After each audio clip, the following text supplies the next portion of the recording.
Hey everybody, welcome back to Patchogue Firearms Restorations. Have you ever gone out hunting or gone out in the field and come home and put your gun away, maybe a little wet, and forgot about it?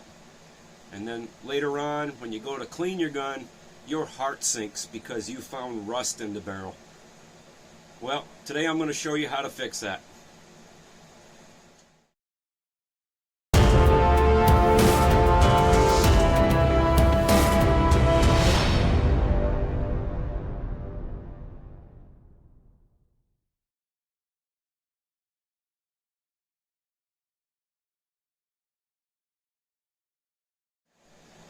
So this particular shotgun is a Sears and Roebuck model 583, and it was put away wet, and it developed a pretty good case of cancer both inside and outside the barrel.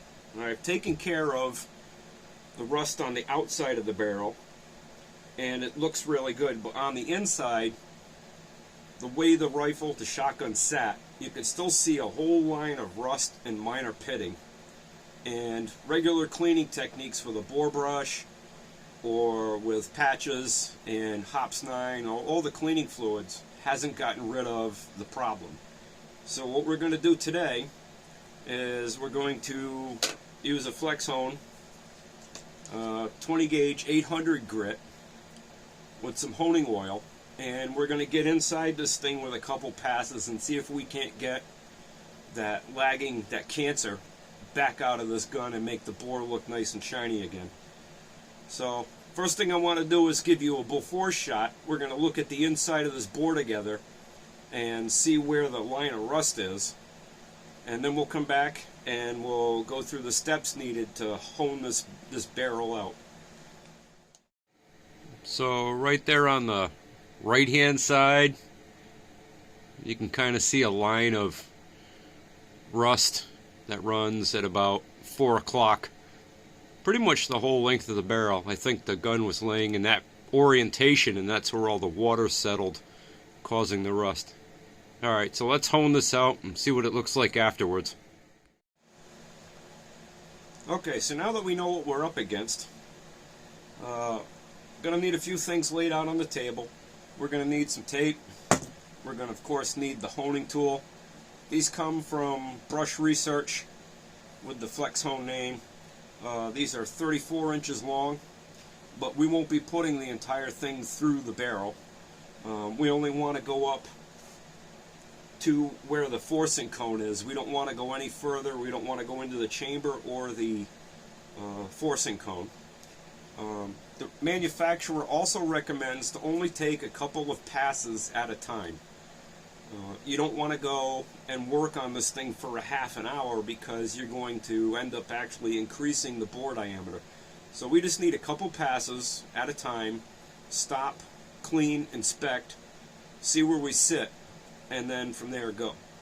So in order to not go in and hit the forcing cone off camera, I took a small wooden dowel, 1/8 inch wooden dowel, and I put it in the end of the barrel, and with my bore light I was able to see the sticks stopping just short of the line where the forcing cone is. So this tape line I want to transfer over to the honing tool so that when I put the honing tool in, I stop at that point and don't go any further.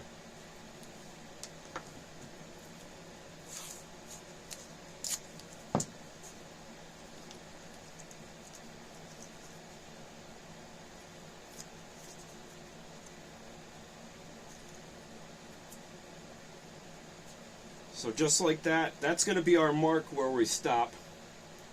That'll leave the forcing cone area and the chamber alone, and we won't end up damaging that.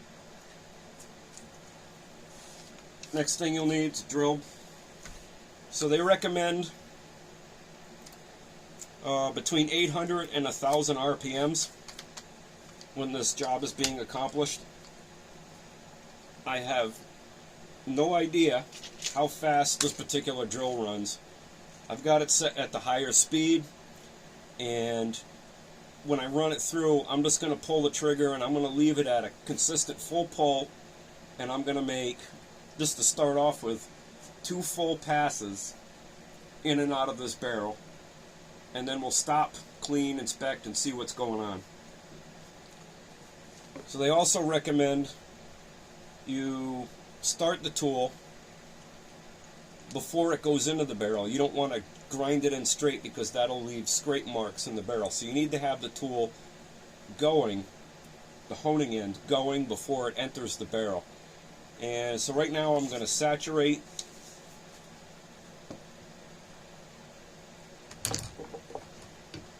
the working end of this thing with some honing oil, liberal amount, and this is going to make quite the mess.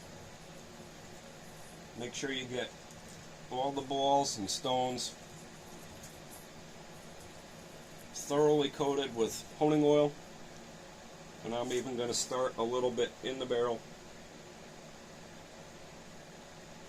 Get it down in there.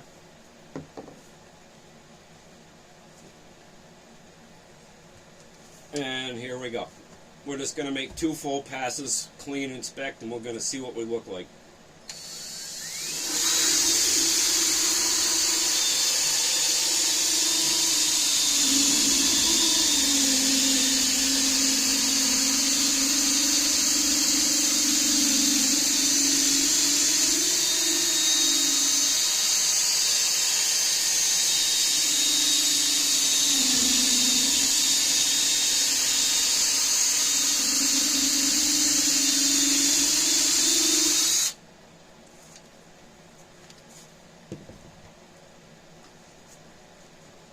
As you can see, it took out a lot of dirt, so I'm pretty sure we got all that rust.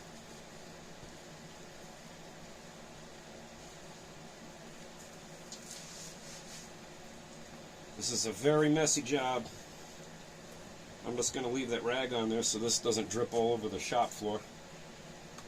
Alright, so now I got a couple patches. I'm just going to place a patch over this 28 gauge bore brush. I'm going to send it through.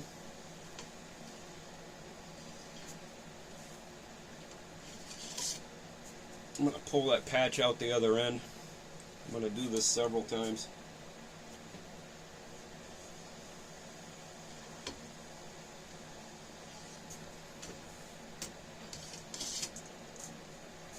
A little bit cleaner.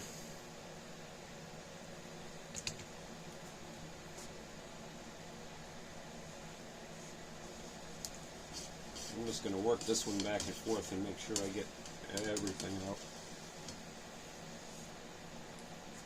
Yep, still pretty filthy. You're going to go through a lot of patches with this because the honing process, depending on the level of rust inside the barrel, is going to make quite a bit of slurry, quite a bit of mess.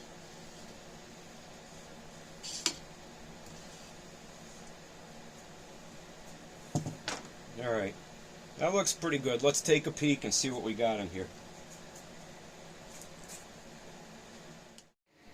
So, as you can see, I think we got, it's tough for you guys to see on this camera, I think we got that line of rust out. I think I'm just going to stop right there because this looks very good. So as you can see, if you have some minor damage inside the bore of your shotgun, it doesn't take too much effort to get it cleaned out, straightened up, rehoned, and put a mirror finish back on these. The Flex Hone brushes come in 400 grit and 800 grit. This particular one is 800 grit, and Brush Research has these for 12, 20, 410, many gauges of firearms. I forget what I paid for these. They were, I believe they're about 50 or 60 bucks each for each one of these tools. But if you keep them properly lubricated while you're using them and you follow the directions, I'm thinking these things should last me for many years and be able to clean many different shotguns. They also make them for revolver cylinders. I've used them on 22 cylinders. They make them for 357 Magnum 44s. So You can also do pistol revolver cylinders and hone them out and get them back in shape, as well as you can use the 22 ones just inside the chamber where the shell lands. But in the caveat there, you have to be very careful not to go in too far and hit the rifling. So that's all I got for you guys today. Thanks for tuning in to Patchogue Firearms Restoration. Don't forget to hit like and subscribe if you'd like to see more content like this, and we'll be back soon.